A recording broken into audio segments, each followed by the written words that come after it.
حي الشباب العاملين خير الكتائب أجمعين من شيدوا صرح الرشاد ليرفعوا لله دين. حي الشباب العاملين خير الكتائب أجمعين من شيدوا. بسم الله الرحمن الرحیم. حمد و مصلی. محترمینو یو محترم رور دا پښتنه کړې ده چې پروژه کې مسواک وهل څنګه دی. دا بعضې مسواکونه خوږوالی یا ترخوالی لري، لکه داسې بندۍ مسواک یا نور داسې مسواکونه دي چې د هغه ترخوالی یا خوږوالی په ستوني کې محسوسه سي، نو دا روژې ته څه ضرر یا نقصان رسي او که نه رسي. محترمینو په دا مسله پسې ما ډېره پلټنه وکړه او د ډېرو علماو سره مې مشورې وکړې پر دې باندې، خو ټولو کتابونه لیکلي دي چې روژې ته هېڅ ضرر او نقصان نه رسوي.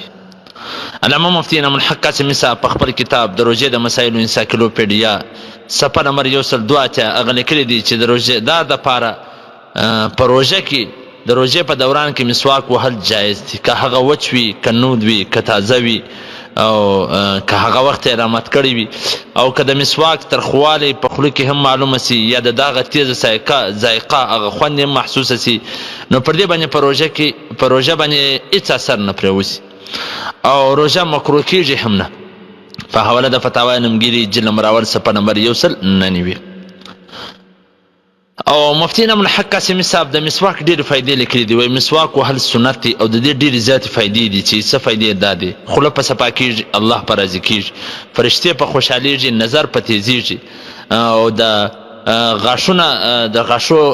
غاښونه ښایسته کېږي، او دا کم چې وریږي دا په مضبوطېږي، او سپینږیرتوب ژر نه راځي، ډوډۍ ژر هضم کېږي، بلغم ختموي، معدې ته قوت ورکوي، شیطان په خوابدي کېږي، ناراضه کېږي، په نیکي کې اضافه راولي، پر پولیسرات باندې به تېرېدنه اسانه کوي، او ترخوالی ختموي، د سر او د غاښ درد ته سکون ورسوي، او بدبویي لرې کوي، د مرګ په وخت کې به روح په اسانۍ سره وځي. د ټولو څه زیاته فایده، غټه فایده دا ده چې د مرګ په وخت کې به پر ژبه باندې کلمه شهادت جاری سي. او دغه رنګه فتاوی محمودیه جلد نمبر 10 صفحه نمبر 46 هغه هم لیکلي دي چې په روژه کې مسواک وهل بالکل سنت دي. په حواله د سنن ابي داود جلد نمبر اول صفحه نمبر 329. دغه رنګه صحیح البخاري جلد نمبر اول صفحه نمبر 259. جامع الترمذي جلد نمبر اول صفحه نمبر 145.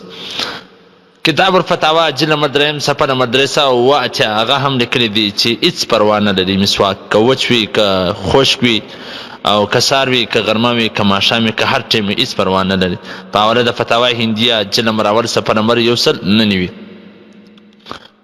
دغه رنګه فتاوی دارالعلوم زکریا او ډېر کتابونه، مقصد ما تاسو ته وویل چې ډېره پلټنه ما پسې وکړه، نو ټولو دا لیکلي دي چې مسواک وهل په روژه کې بالکل سنت دی، د ثواب کار دی، څه مشکل پکې نشته. والسلام.